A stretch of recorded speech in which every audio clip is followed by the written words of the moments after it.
Dajiahao, this is your girl Jo, and I am a OFW here in Shanghai, China. For today's video, come with me and let's do a mini grocery at Hotmax edition. Since they have a branch near here in my place, so I take this bicycle only. And after 10 minutes of traveling, I already arrived here in the place. First is I need to park this bike in the public place, then I will walk towards to the store.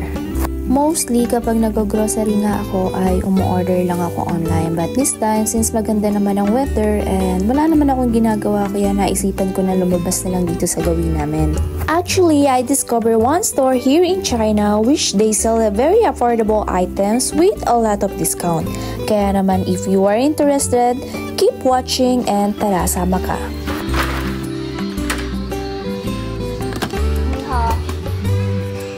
这个多少钱？这个12块5对。 This is Hotmax. They have a lot of branches and I am lucky because they have a branch near here in my place. What I really like to this store is most of the product that they sell is discounted and yun naman talaga yung pinunta ko dito. Syempre, I'm a Filipina and doon tayo kung saan tayo makakatipid. Since I'm already here naman na, I will show you guys what they have here. Mostly Chinese nga pala, mahilig sila sa mga ganitong klase ng pagkain na naka-preserve and then they pack like this. Actually, I don't know what specific item should I buy, kaya naman I just look around and to see what they have a discounted items here. Look at this price label guys. Kung mapapansin nyo, mayroon siyang dalawang price label. The small price label is the original price of the item before and the big number is the discounted price na. Simula nga pala nung napunta ako dito sa China, nahilig na akong kumain ng mga noodles because they have a lot of kinds of noodles here. And especially during winter, since malamig, masarap humigop ng mainit na sabaw. Kumuha nga lang ako ng tagi-isang flavor para sa susunod kung magustuhan ko, I have many options. Habang nag-iikot-ikot nga ako ay napansin ko tong Korean bibimbap. Since mahilig nga ako sa mga pagkain ng Korean, so kumuha na rin ako ng isa na to para matikman ko naman. Price nga pala siya na ready to eat na. Lalagyan mo lang siya ng mainit na tubig sa loob ng 8 minutes and pwede mo na siyang kainin. Habang nag-iikot nga ako, napansin ko yung mga beer nila dito. Kahit pala yung mga beer nila dito ay discounted items din. Disclaimer lang po hindi ako umiinom. Pinakita ko lang sa inyo yung original price ng beer. While walking nga, nakita ko nga tong Oatly. Madalas ko nga pala tong binibili kasi masarap siya and ang original price niya is 29 yuan. But buti na nga lang at nakasale siya ngayon and mabibili ko lang siya ng 10.9 yuan.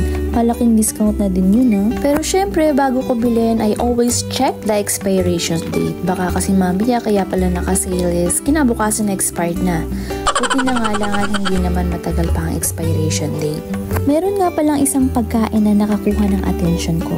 Ito nga palang nakapak na ulo ng duck. Natawa nga ako nung nakita ko to kasi sa Pinas wala tayong ganito and ang galing lang kasi nila kasi ang hilig nila sa mga pagkain ganito. There is one thing that I discover when I start living here. Na-adapt ko na yung mga foods nila dito. Before, when I'm new here, sobrang nag-i-struggle talaga ako sa mga foods nila dito. Kaya palagi pa rin ako nagluluto ng mga Pinoy foods. Pero ngayon, na-discover ko na marami palang Chinese cuisine na talagang masasarap. Hindi lang sa paningin, pati na rin sa panlasa. Balik tayo sa store na to. Pinag-compare ko nga pala yung ibang price dito sa ibang supermarket and talagang mas mura nga dito. Kaya naman yung ibang Pilipino na nagpapabalik-bayang box dyan sa atin sa Pinas, ay dito din sila namimili ng kanilang mga ipapadala. 0.9. Ano ba to? Ito, 5.91 lang. Dati siyang 11. So, na-translate ko siya, Korean bibimbap. So, mahilig ako sa Korean food. Isa lang kukunin ko kasi titikman ko. And then, this is a different variety. So, naka-sale din siya. Dati siyang 11 yuan. Ngayon is 5.9 yuan na lang. Isa-isa lang kasi hindi ko pa alam yung mga lasa nila. Paano kung hindi masarap?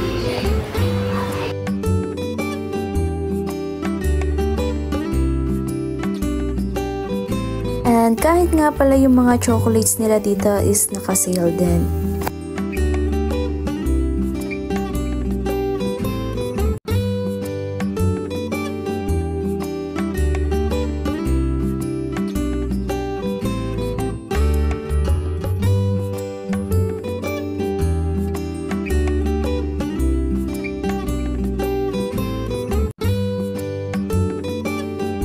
Ito nga pala lahat ang napamili ko and napuno ko na yung basket ko, kaya naman pupunta na ako sa cashier para magbayad. Tingnan natin kung magkano lahat ng babayaran ko. 泰国，我不是中国人。你是泰国的？不，我是菲律宾人。菲律宾？对。我的中文不好。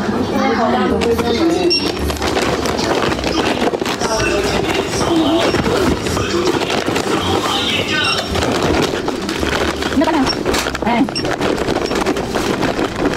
那个不讲了，那个不讲了，不讲了，不讲了，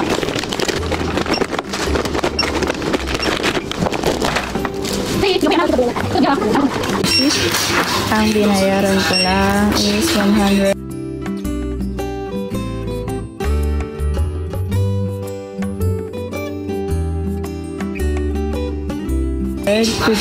yuan or ibay wash yuan.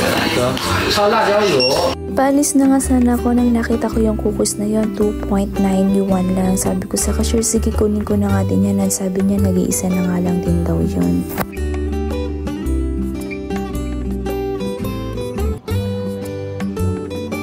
Pauwi na nga sana ako sa bahay and naalala ko meron nga palang promise na dito, kaya naman dumaan. Ang price na to is 2.9